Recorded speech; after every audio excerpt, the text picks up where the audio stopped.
I finally saw Barbie. Was it good? Have you seen it? No. My girlfriend saw it. She like it? No. Yeah. She's so stupid. It starts off very promising. Yeah. The first like 20 minutes, I'm like, oh, this is great. It's product placement? For Barbie, I mean... Yeah, from Mattel. Obviously. I don't know if it's product placement in the traditional sense. It's the Barbie movie. Yeah. Yeah. Well, I mean, it's just like... It's not like you're watching Kramer versus Kramer, and then it's like, okay, I'm just going to go in my room and play with my Barbie. It's the Barbie movie, you know? During this divorce. Yeah, right. Well, that's when they got divorced. I mean, obviously it's product placement, but it's like cynical corporate bullshit, or it's that's what I meant.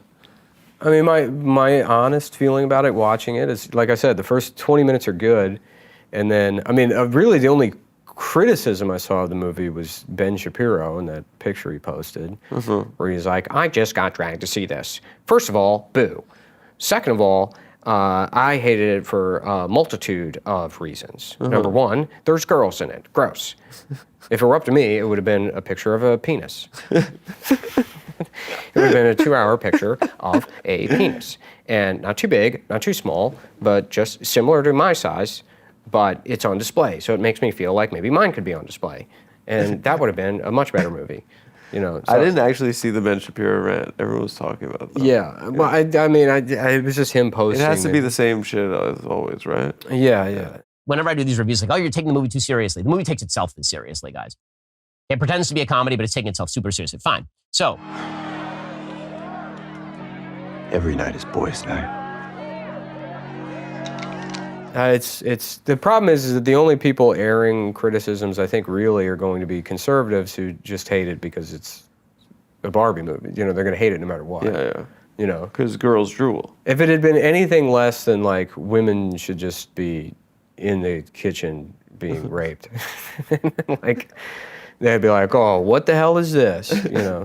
If you are on the left, you can make one of the world's most boring, crappy comedies. You can waste some of the great IP ever created. But as long as you slather it in a bunch of warmed over glorious Steinem nonsense, the critics will just salivate over you. They'll pretend that this is an actual good movie. But I don't know. I guess the problem I have with it is not that any of the ideas that they're relaying are like invalid. It's just in the grand scheme of things, if you pay attention to culture at all, they're trite if expressed literally. It is literally impossible to be a woman. We have to always be extraordinary. But somehow we're always doing it wrong. So the goal of the satirist is to just not, you know, express whatever point you want, but just don't do it literally, because then it's not satire, it's just preaching. And the first, 20, 30 minutes of the movie, that they do a great job of that. How do they set it up? Well, so Barbie wakes up and, you know, it's like it's perfect, another perfect Barbie day or whatever in Barbie land. And then she starts thinking about death and she can't figure out why she thinks about death. So then she has to go see the weird Barbie, who's played by Kate McKinnon, who's like a Barbie that's like it's scribbled all over her face and her hair is like cut up because, you know, like a little girl. Yeah. Some Sid. Yeah, right. And then so, you know, and at that point it's like cooking, and then so she says you have to go into the real world and find the girl that's playing with you because she's having these thoughts that are now invading your doll image. So it's like Toon Town. Kind of, yeah, exactly. And then so she goes to the real world and Ken comes with her. And then Ken goes to the real world and sees that in the real world that there's like the patriarchy, and, you know, in the Barbie world he's just a shitty doll that just has to hang out on the beach. Yeah. So he's like, oh my God, this is amazing. And then so Barbie has to find the girl that's playing with her that's being sad, and Ken goes back to Barbie land and he's like, fucking God, we're gonna do the patriarchy. And then so he convinces all the Kens to like steal the Barbies' homes, and then they're just like drinking beer and like partying. And that was pretty chill. That's what I mean. The first 20 minutes they set it up, like, you know, I'm like, yeah, this is funny. Okay. Why didn't Barbie tell me about patriarchy, which, to my understanding, is where men and horses run everything? And then she finds the woman that's playing with her, and then they go back. She has to bring her back to Barbie land. And then after she gets back to Barbie land, then she just gives this speech about how hard it is to be a woman that's basically just like copy-pasted from BuzzFeed. I'm just so tired of watching myself and every single other woman tie herself into knots so that people will like us. By giving voice to the cognitive dissonance required to be a woman under the patriarchy, you robbed it of its power. Wow, I just said all of that. And then they're like, oh, well, now we can take the power back from the Kens. But then there's like all this like emotional tension between the mom and the daughter. Like the daughter's like an angsty teen, and the mom like still likes Barbies or something. And then they just sort of give up on that. Like you don't even really see the daughter. You see the daughter maybe one more scene after that. And like the tension between them is just sort of resolved behind the scenes. Maybe I'm not Barbie anymore. And then it ends with like the question that's being answered at the end of the movie is like, well, what happens to Barbie now? It's like, well, Barbie's just a shitty product. You shouldn't care what happens to Barbie. It's like she beats the Kens though? Yeah, they convince the Kens to go to war with each other, and then they because that's what men be doing. Yeah, they take back the Barbie Constitution. It just felt like it started off a lot stronger than. Yeah. But that's the problem. It's like it has to be a movie, so it has to be 2 hours long.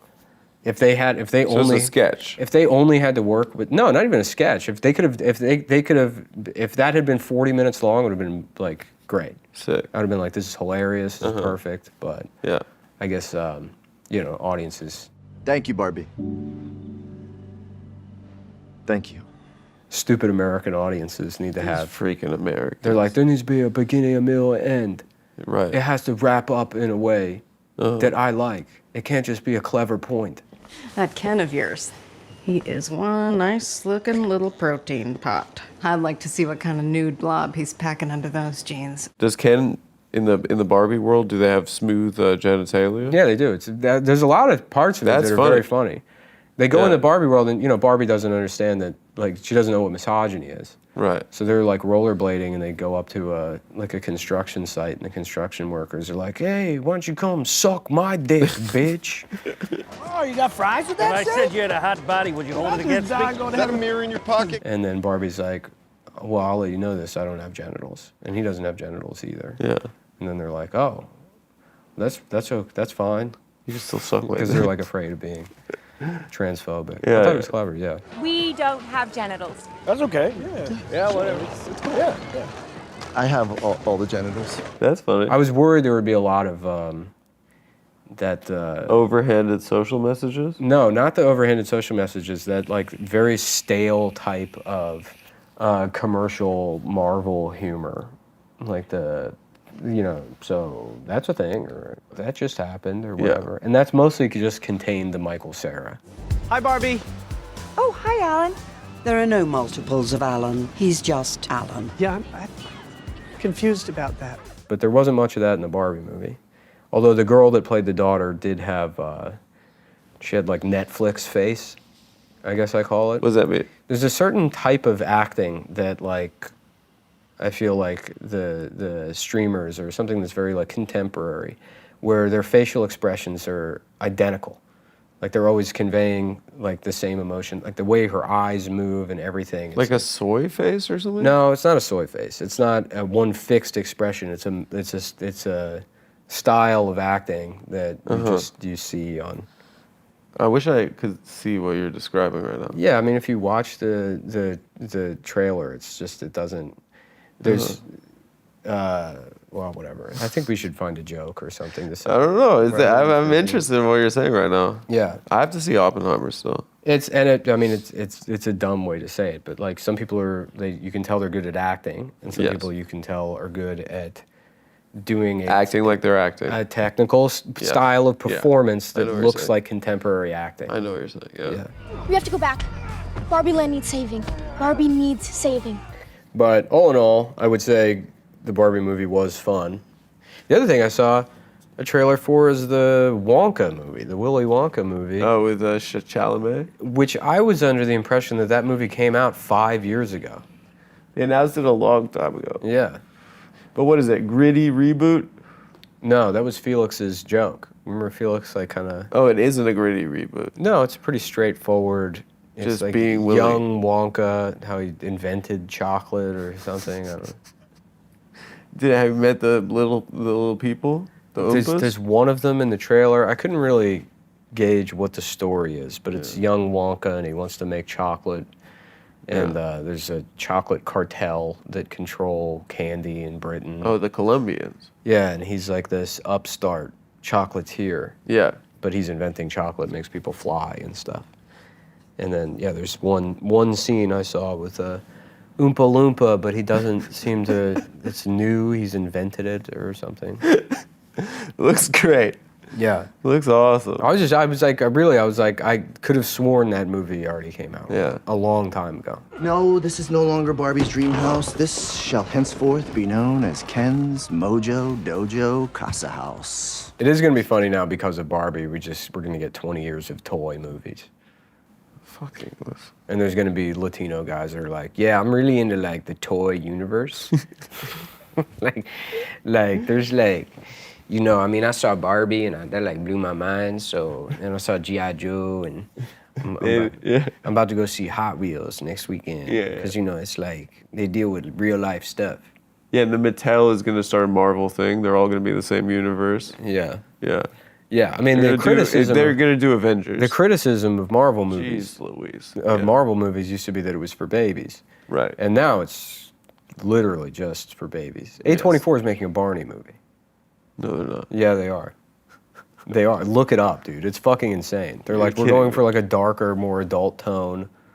And then, you know, the fun answer is that the CIA is doing this to lull people into complacency or whatever.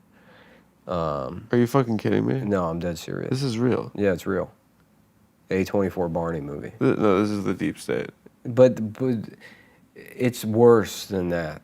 It's maybe worse. It's worse than the deep state. It's maybe worse doing than just some nice guys from Langley it's an giving us a movie. It's an indictment of humanity. Some nice fellas giving us abstract expressionist art. Mm-hmm.